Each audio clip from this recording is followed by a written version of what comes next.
পেনাল্টির ভেতর ঢুকে পড়েছেন, একটা চ্যালেঞ্জ হয়েছে, রেফারি বলছেন দ্যাট ওয়াজ কর্নার। বাংলাদেশের ডাগ আউট ক্ষোভে ফেটে পড়েছে একটা পেনাল্টির আবেদনে। আমরা এখান থেকে দেখলে বোধহয় বুঝতে পারবো ক্লিয়ার পেনাল্টি কিক পাওয়া উচিত, বলের ধারে কাছেও নেই। বাংলাদেশ আনলাকি।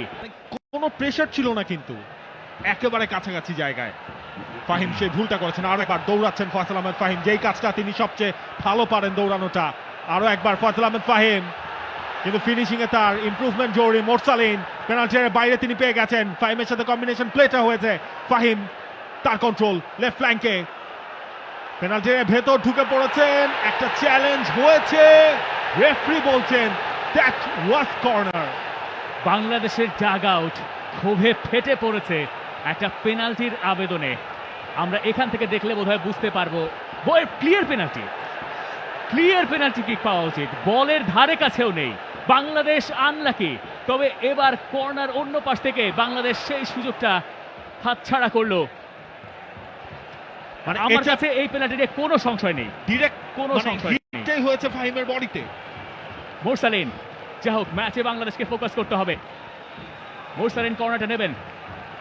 বাংলাদেশের সবাই প্রায় বক্সের ভেতরে, তিনজন ছাড়া, এবং সেখান থেকে গোলকিপারের কাছে বল। বাংলাদেশ প্রেশারটা রাখতে চাইবে, তবে বাংলাদেশের কপাল যে আজ খোলেনি সেটা বোঝা গেল রেফারির ওই ডিসিশনে। ফাহিম, সেখানেও একটা টাচ, বল আর তার টিমমেটের কাছে দেয়নি। এবার বাংলাদেশকে করতে হবে ডিফেন্ডিং।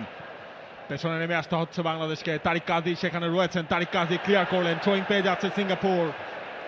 বাংলাদেশ আনলাকি সেই পেনাল্টিটা না পাওয়ায়, বাংলাদেশ আনলাকি। ওই মোমেন্টেই যে কর্নার কিকটা নেওয়া হয়েছিল, রাকিব গোলপোস্টের ঠিক সামনে ছিলেন, তিনি সেটা পাননি, সরাসরি চলে গিয়েছিল ইজওয়ানের কাছে। আমরা সেই রিপ্লেটা আরো একবার দেখতে চাইবো। আমার ধারণা ওই রিপ্লেটাই দিন শেষে লোকে বারবার করে দেখবেন। ওখান থেকে রেফারির নজর এড়িয়ে গেছে, এবং এই ম্যাচের বেশ কিছু ডিসিশন কোনোটাই আসলে বাংলাদেশের পক্ষে যায়নি।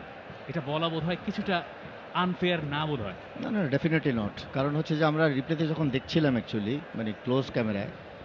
For more updates, subscribe to our YouTube channel and click on the bell icon. Follow us on Facebook and Instagram.